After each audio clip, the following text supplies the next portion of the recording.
ઉપયોગિતા આજના સમયમાં વિજ્ઞાનનો ઉદ્ભવ ખૂબ જ ઝડપી થઈ રહ્યો છે.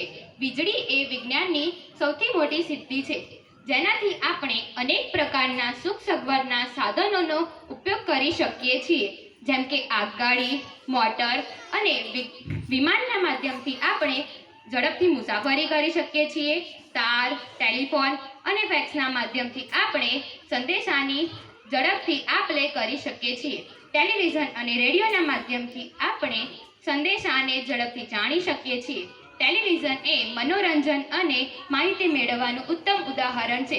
તેના દ્વારા આપણે ગરબા, ભજનો, ગીતો, નાટકો અને રમતો જેવી હાસ્યરસિક બાબતોનો આનંદ માણી શકીએ છીએ. પંખા અને એર કન્ડિશનર જેવા માધ્યમોથી આપણે ગરમીમાં રાહત મેળવી શકીએ છીએ. કમ્પ્યુટરના માધ્યમથી આપણે ગમે તે કામ પૂર્ણ કરી શકીએ છીએ. બાંધકામો માટે ઇમારતો, મંદિરો, મસ્જિદો જેવી બાબતોને આપણે વિજ્ઞાનના દ્વારા જ બાંધકામ કરી શકીએ છીએ. દર્દીઓ માટે દવાઓની શોધ પણ વિજ્ઞાનને જ આભારી છે. આજના સમયમાં ખેતીના સાધનો, રાસાયણિક ખાતરો, બિયારણો જેવી બાબતો પણ વિજ્ઞાનની સિદ્ધિને જ આભારી છે. માનવી આજે ચંદ્ર પર અવકાશયાન દ્વારા જઈ શકે છે, તે પણ વિજ્ઞાનને જ આભારી છે. દરેક સિક્કાની બે બાજુઓ હોય છે. વિજ્ઞાનની પણ બે બાજુઓ છે. એક વિજ્ઞાનના ગેરલાભ અને બીજા વિજ્ઞાનના લાભ. વિજ્ઞાનની આ બીજી બાજુ ખૂબ જ ભયાનક છે, જેના કારણે દેશ વિદેશો જોખમમાં આવ્યા છે.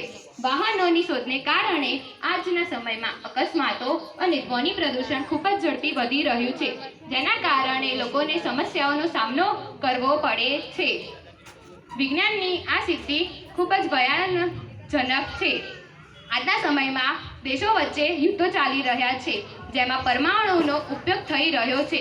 જે પરમાણુના લીધે જાપાનમાં નાગાસાકી અને હિરોશીમા શહેરો વચ્ચે ખૂબ જ મોટા યુદ્ધો ચાલી રહ્યા છે. રશિયા અને યુક્રેન એ તેનું શ્રેષ્ઠ ઉદાહરણ છે. આજના સમયમાં જો અજબો રૂપિયાનો ખર્ચ થઈ રહ્યો છે, જો આ ખર્ચ આપણે દેશના વિકાસ માટે ઉપયોગમાં લઈએ તો દેશની ઘણી ખરી સમસ્યાઓનું નિરાકરણ લાવી શકીએ છીએ. અસ્તુ.